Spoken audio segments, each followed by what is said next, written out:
পিতা তো শুধুমাত্র টাকা রোজগার করে দেবে, কিন্তু একটা সন্তান মানুষ হবে তার মায়ের কোলে, মায়ের কাছে। মা যদি চায় ছেলেটি আমার সুপথে যাক, সুপথে চালিত হোক, মা পারে সন্তানকে সেই পথে পাঠাতে।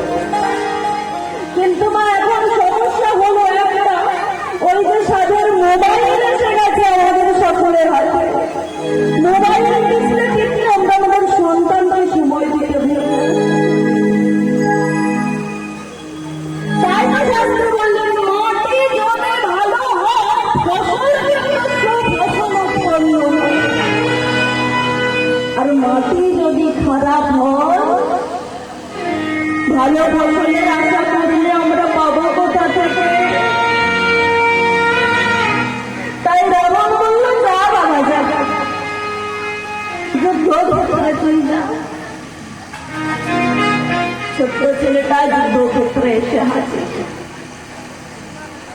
সকাল থেকে হনুমান যুদ্ধক্ষেত্রে চারিদিকে লক্ষ্য করছে, করে দেখতে দেখতে বলছে, প্রভু আজকে রাবণ মনে হয় ভয় পেয়েছে, আজকাল কাউকে পাঠালো না। বিভীষণ শুধু বলছে, না যুদ্ধ কিন্তু এখনো শেষ হয়নি। প্রভু এটুকু তুমি তো জানো, শত্রুর শেষ রাখতে তুমি অপেক্ষা করো, রাবণ আজকে কাউকে না কাউকে পাঠাবে। কারণ রাবণেরই মেজ ভাই ছিল বিভীষণ। বিভীষণ কিন্তু ভগবানের পক্ষ নিয়েছে। বিভীষণ শুধু বলছে, প্রভু এখনো শেষ হয়নি, তুমি জানো প্রভু শত্রুর কিন্তু শেষ রাখবে, তুমি অপেক্ষা করো, কেউ না কেউ আজকে হনুমান চারিদিক লক্ষ্য করতে করতে করতে বলছে, কই বিভীষণ আজকে তো কেউ এলো না, তুমি অপেক্ষা করো হনুমান, কেউ না কেউ আজকে আসবে।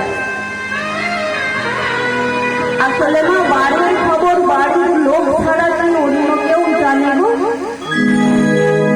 বাড়ির ভিতরকার খবর বাড়ির লোক তবেই তো সে বাইরের মানুষকে ভালো বলতে পারে। প্রভু তুমি অপেক্ষা করো, আছে কেউ না কেউ আসলে যুদ্ধ করবে। এবার হনুমান দেখছে, ও প্রভু ওই যে দূরে, ওই যে আমার যুদ্ধক্ষেত্রের শেষ প্রান্তে একটি ছোট্ট বালক, তবে মনে হয় রাবণ আজকাল যুদ্ধ করতে কাউকে পাঠালো না। ওই ছোট্ট বালক নয় তোমার সাথে দেখা করতে। কিন্তু প্রভু দেখছো ওই ছোট্ট বালকের পিঠে কিন্তু তীর মনে হচ্ছে, ও কিন্তু যোদ্ধার বেশে সেজে আছে। হাই হাই প্রভু, রাবণের কি এত অতিক্রম হলো গো, নিজে না আসতে পেরে এখন ওই ছোট্ট ছেলেটাকে কি তোমার সাথে যুদ্ধ করতে পাঠালো? হ্যাঁ, রাবণ দেখে রামচন্দ্র দেখে বলছে, কই দেখি হনুমান কে এলো যুদ্ধ করতে। ততক্ষণে তারা এই যুদ্ধক্ষেত্রের মাঝখানে এসে বলছে, ও হে রামচন্দ্র, তুমি বুঝি আমার ভয়ে শিবিরে লুকিয়ে গেছো? আমি যুদ্ধ করতে আসতে শুনে বুঝি তুমি ভয় পেয়েছো? যদি তোমার সাহস থাকে তাহলে তুমি শিবির হতে এখনই বাইরে এসে আমার সাথে যুদ্ধ করো। লক্ষ্মণ ঠাকুর আমার এগিয়ে এসেছে। ওরে ছোট্ট বালক, নাম কি? কেন আমার নাম আমি কেন বলবো? আরে তুমি এত মিষ্টি বালক, এত অপূর্ব সুন্দর বালক, তোর নাম কি? বলবো না, বলবো না। তুমি কি রামচন্দ্র?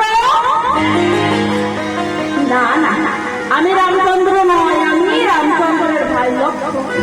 তোমার দাদাকে ডেকে দাও, আমি তোমার সাথে কথা বলবো না, আমি ওই রামচন্দ্রের সাথে যুদ্ধ করবো। আরে বলো, এই তো এইটুকু ছেলে মায়ের কোলে বসে খেলার বয়স তোর, তুই যুদ্ধ করবি? বিভীষণ একবার পাশ থেকে দাঁড়াইয়ে বলছে, প্রভু তুমি জানো প্রভু, শত্রুর কিন্তু শেষ রাখতে নেই। শত্রু ছোট হোক অথবা বড়, তাকে কিন্তু নিহত করতেই হয় প্রভু।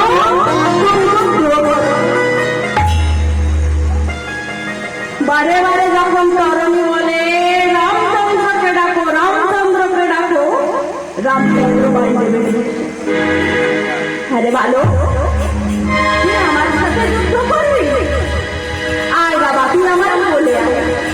তোকে না আমার বড় পছন্দ হয়েছে, এত মিষ্টি সুন্দর দেখতে, তোকে কেউ মারতে পারে রে? ওরে তুই ফিরে যা, গিয়ে বলিস রাবণকে যে আজ আমি তোকে হত্যা করবো না, আমি তোর সাথে যুদ্ধ করবো না। ওরে যুদ্ধ যে সমানে সমানে হয়, আমি তোর সাথে যুদ্ধ করবো কেমন? ও বুঝতে পেরেছি, আসলে তোমরা আমার ভয় পেয়েছি। এটা আমি ছোট বলে তোমরা মনে করছো আমার গায়ে কি শক্তি নেই? শোনো শোনো, আমার অঙ্গে কিন্তু রয়েছে রাজরক্ত। তুমি একবার আমার সাথে যুদ্ধ করো, আর এই যুদ্ধ ক্ষেত্রে আমি তোমায় দেখিয়ে দিই আমিও কেমন রাক্ষস কুলাধিপতি রাবণের বংশ। লক্ষণ ঠাকুর বলে, দাদা দেখেছো, এ বিষ নেই কুলোপানা চক্র, দেখবে একটুখানি ছোট্ট কিন্তু কথা শোনাছো কেমন? বিভীষণ বারে বারে বলে, রামচন্দ্র শত্রুর শেষ রাখতে নেই, তুমি ওকে হত্যা করো। রামচন্দ্র তুমি ওকে হত্যা করো, ছোট হোক না বড়, কিন্তু রাবণেরই বংশধর। বারে বারে যখন কথা বলছে বলতে বলতে বলতে তখন রামচন্দ্র ক্রোধে তার তীর হতে ধনুক কেড়ে নিয়ে যোজন করে ছোট্ট বালককে লক্ষ্য করে তীর ছোড়ে। বারে বারে যুদ্ধ হতে হতে হতে রামচন্দ্রের পানির আঘাতে ছোট্ট ছেলেটার বন্ধুটা একদিকে কেটে পড়লো, আর ধরটা কেটে গেল আর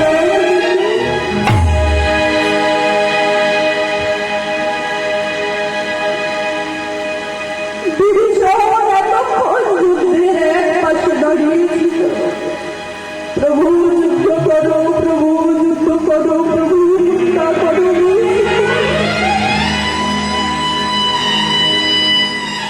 যেই না দেখলো ছেলেটার একদিকে মুন্ড, একদিকে দেহটা চলে গেছে,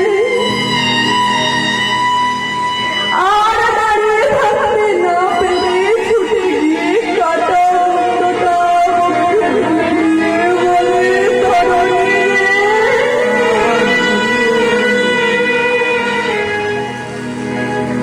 ও বাপ, তুই আমায় ক্ষমা করে দিস বাবা। বিভীষণ, তুমি কাদা মুন্ডা নিয়ে কাঁদছো কেন? প্রভু যা মিথ্যা কথা বলার, যা ছলনা করার করে নিয়েছি, আর এখন কেমন করে করি প্রভু? যে ছেলেটার মুন্ডটা আমার মুখ মাঝে রয়েছে, তার অন্য কেউ না, এটা আমার একমাত্র পুত্র সন্তান, আমার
পিতা তুমি কিভাবে হতে পারলে গো?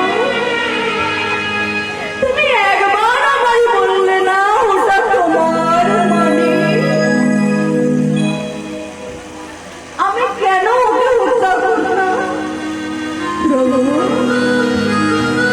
আমি জানি প্রভু, মানব জীবনের সার্থকতা একমাত্র ভগবানের হাতে।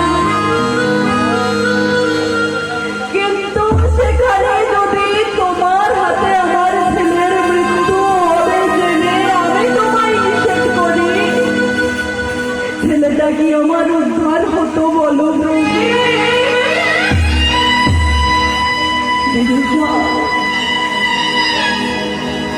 তুমি আমাকে দিয়ে এত বড় পাপ কাজ করালে, বলো বিভীষণ, তুমি আমার কাছে কি চাও?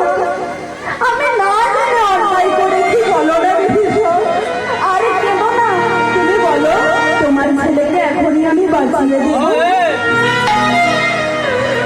না না প্রভু না, আমি এখনই ওকে বাঁচিয়ে দিতে বলছি না। তুমি যদি চাও আমার ওই ছেলেটাকে আর যাই করো না কেন, পরজন্মে যে কুলে বা পাঠাও না কেন, যেন জগনে ছাড়া